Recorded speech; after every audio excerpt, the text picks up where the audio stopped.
Hello everyone, আসসালামু আলাইকুম। সবার কি অবস্থা, কেমন আছেন? আই হোপ সবাই অনেক বেশি ভালো আছেন। আলহামদুলিল্লাহ, আল্লাহর অশেষ রহমতে আমরা কিন্তু অনেক ভালো আছি।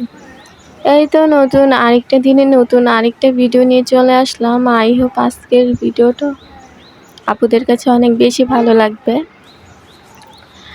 তো এই ডাঁটা শাকগুলো হচ্ছে অনেকদিন আগে আনা হয়েছিল, তো ওদিনই হচ্ছে কিছু ডাঁটা শাক রান্না করছিলাম। আর না, ডাঁটা শাক রান্না করছিলাম, আর হচ্ছে ডাঁটা কিছু রান্না করছিলাম আর কিছু রেখে দিয়েছিলাম। তো ওগুলো হচ্ছে আজকে রান্না করব, তো ভাবলাম যে নামিয়ে নেই।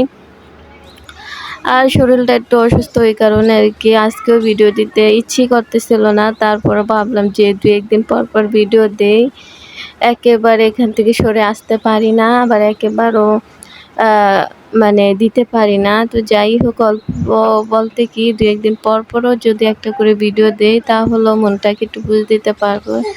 তো যাই হোক, ডাটা হচ্ছে আমি কুটে এখন তরকারি বসিয়ে দিছি। তো আজকে ডাটা, আলু আর টমেটো দিয়ে হচ্ছে রুই মাছ রান্না করব। তো ওই কারণে হচ্ছে সব কিছু কুটে বেছে তারপর একসাথে আর কি বসিয়ে দিলাম। তো মশলা কষানোর হওয়ার পর তারপরে এখানে ডাটা, আলু, চিচিঙ্গাও আমি দিছি। তো ওগুলো দিয়ে ভালো করে কষিয়ে তারপরে হচ্ছে ঝোলের জন্য পানি দিয়ে দিলাম। দিয়ে হচ্ছে মাছ আর টমেটো শেষে দিলাম। টমেটো প্রথম দিলে কি হয়, একেবারে গলে যায়, এর কোনো অস্তিত্বই পাওয়া যায় না। তো আজকে হচ্ছে মাছের সাথে হচ্ছে টমেটোটা দিয়ে দিলাম যাতে খেতে ভালো লাগে।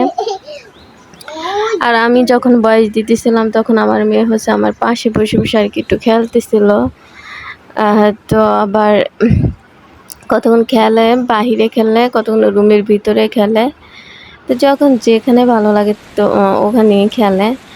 তো রান্না করতেছিলাম, আবার এখানে দেখি বৃষ্টির ভাব মানে বাইরে অনেক ঠান্ডা বাতাস ছিল। তো এই তো বৃষ্টিও চলে আসলো। তো এই তো রান্না করতেছিলাম আর বাহিরে তাকিয়ে তাকিয়ে একটু বৃষ্টি দেখতেছিলাম। আর সবচেয়ে বড় কথা কি, যেহেতু এত পরিমাণে গরম পড়েছে যে আমার মেয়ের শরীরটাও ভালো না, জ্বর ঠান্ডা, মানে আমার ফ্যামিলি পুরো সবাই মোটামুটি অসুস্থ। আর যেহেতু সিজন পরিবর্তন হইতেছে, মানুষের দেখবেন যে ঠান্ডা থেকে তেমন ঠান্ডা লাগে না, কিন্তু গরমে থেকে ঠান্ডাটা বেশি লাগে। তো আজকে আমার আর কি আমাদের ওরকমই অবস্থা, মানে এত পরিমাণে ব্যবসা গরম যা থাকা যাইতেছে না। তো বিকালের দিকে হচ্ছে বৃষ্টি আসতেছিল, তো রান্না করতেছিলাম, দেখতেছিলাম আমি আর আমার মেয়ে বাদে মনে হয় সবাই বৃষ্টিতে ভিজছে, মানে সবাই, এক কথায় সবাই, মানে আমি আর আমার মেয়ে ছাড়া। যেহেতু একেবারে অসুস্থ, আমার মেয়ের জ্বর আর আমারও শরীরটা ভালো না, ঠান্ডার জন্য মাথা ব্যথা করে। তো এই কারণে এমনিতে আমি বৃষ্টি আসলে ভিজি না, তারপরও সবাই যেহেতু ভিজতেছিল তখন একটু ভিজতে ইচ্ছে করতেছিল, তারপরও ভিজি নাই। তো ওই যে এক কথায় বললাম না যে আমি আর আমার মেয়ে সারা সবাই বৃষ্টিতে ভিজছে, তা আমি হচ্ছে রুমের মধ্যে থেকে একটু বৃষ্টির অনুভব নিতেছিলাম আর হচ্ছে একটু ভিডিও করতেছিলাম। তো মানে সবাইকে বৃষ্টি দেখে আমাদের ভিজতে ইচ্ছে করলো, কী হবে, পরিস্থিতির শিকার, ভিজা যাবে না। তো রান্না বান্না শেষে হচ্ছে ওই যে আমি বললাম না, মেয়ের কিন্তু শরীর অসুস্থ, জ্বর, কিছুই খাইতেছিল না। তো আমার মেয়ের পছন্দের একটা ফল হলো লেচু। তো লেচু বললাম যে খাবে, বললো যে হ্যাঁ খাবো। তো দিলাম, লেচু দিলাম, তারপর বললাম যে একটা আম খাও। তো সব সময় চেষ্টা করি মেয়ের পছন্দের ফলটা এনে খাওয়ানোর। আর আমার মেয়ে খুব লেচু পছন্দ করে, মানে এত পরিমাণে পছন্দ করে আর কি বলবো। কিন্তু যেহেতু শরীরটা অসুস্থ, লেচুও খাইতেছিল না, মানে কি একটা অবস্থা বোঝেন। তো এই তো রান্না বান্না শেষে মেয়েকে হচ্ছে একটু যত্ন করে আবার নিজেকে একটু কাজে বসতে হবে। কাজে বলতে কি, ওই যে সেলাই মেশিনটা কিনছি, এখানে কিন্তু আমি মানুষের জন্য কাপড় চোপড় তৈরি করি না, আর কি করি না, মানে নিজেদের টুকিটাকি আমার মেয়ের জন্য বা আমার শাশুড়ির জন্য বা আমার জন্যই একটু কাপড় চোপড় কেটে সেলাই করি। ওইটাই দেখা যায়, যেহেতু আমি পারি না, আমি ইউটিউব দেখে দেখে যতটুকু পারি অতটুকু চেষ্টা করে করে তারপরে তৈরি করি। তো দেখা যায় যে একটা মানুষের স্বাভাবিক, মানুষের যদি সময় লাগে 2 সিট 3 সিট একদিনে বানাতে পারে, বাট আমার ক্ষেত্রে ওইটা একেবারে উল্টো। মানে আমার একটা পায়জামা বানাতে দেখা যায় যে 1 দুপুর চলে যায়। মানে যেহেতু আমি পারি না, আমি জিনিসটা দেখি, তারপর মাপ নেই, তারপরে আদৌ ঠিক আছে কিনা, একটা কাপড় কি এটা আবার আমি নষ্ট করে ফেললাম কিনা, এইসব চিন্তা ভাবনা করতে করতে দেখা যায় যে অনেকটা সময় লেগে যায়। তো এই তো বললাম না যে মেয়েকে একটা আমও কেটে দিব, তো দিলাম, খেলো। তারপরে ওই তো বসে পড়লাম।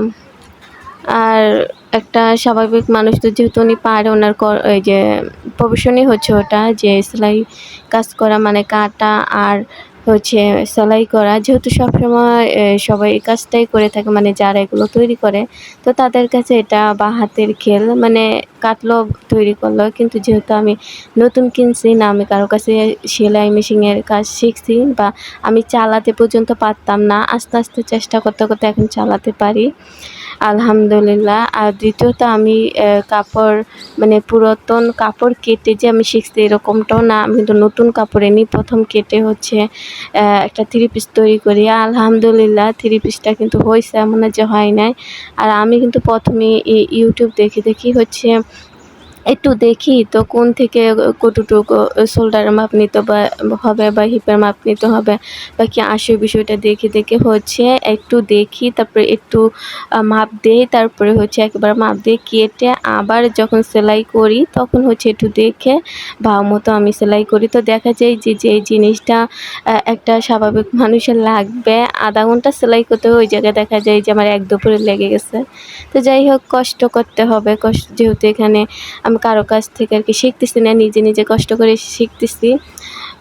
তো দেখা যায় একবার শিখে গেলে পরবর্তীতে আর এত কষ্ট হবে না। যেহেতু আমি এখন শিখতেছি, এখন একটু কষ্টই হবে। তো একেবারে পেরে গেলে আর কষ্ট হবে না। তো যাই হোক, ওই জামাটা অলরেডি সবাই দেখে নিছেন। আর এটা দিয়ে হচ্ছে পায়জামা বানিয়ে নিলাম, মেয়ের জন্য প্যান্ট কাটিং পায়জামা। আর আমি কিন্তু নতুন, নতুন কিছু শিখি। যে এই যে প্যান্ট কাটিং যেই পায়জামাটা, এটা কিন্তু ফার্স্ট টাইম বানাইলাম। আর এর আগে হচ্ছে একটা স্কার্ট প্লাজো বানাইছি, তারপর প্লাজো বানাইছি, তারপরে মানে একেবারে মানে আমি নতুনত্ব আরকি জিনিসগুলো শিখতেছি। তো ১ম তো এই কারণে দেখা যায় যে একটু খারাপই হবে। তো আস্তে, আস্তে হচ্ছে ভালো হয়ে যাবে। তো যাই হোক, অবশ্যই আমার মেয়ের জামা বানানো কেমন হয়েছে কমেন্টের মাধ্যমে জানাবেন। আমি কিন্তু ভিডিওর একেবারেই শেষ পর্যায়ে চলে আসছি। আজকের মতো ভিডিওটা এই পর্যন্তই। নতুন কোনো ভিডিওতে দেখা হবে। আল্লাহ হাফিজ।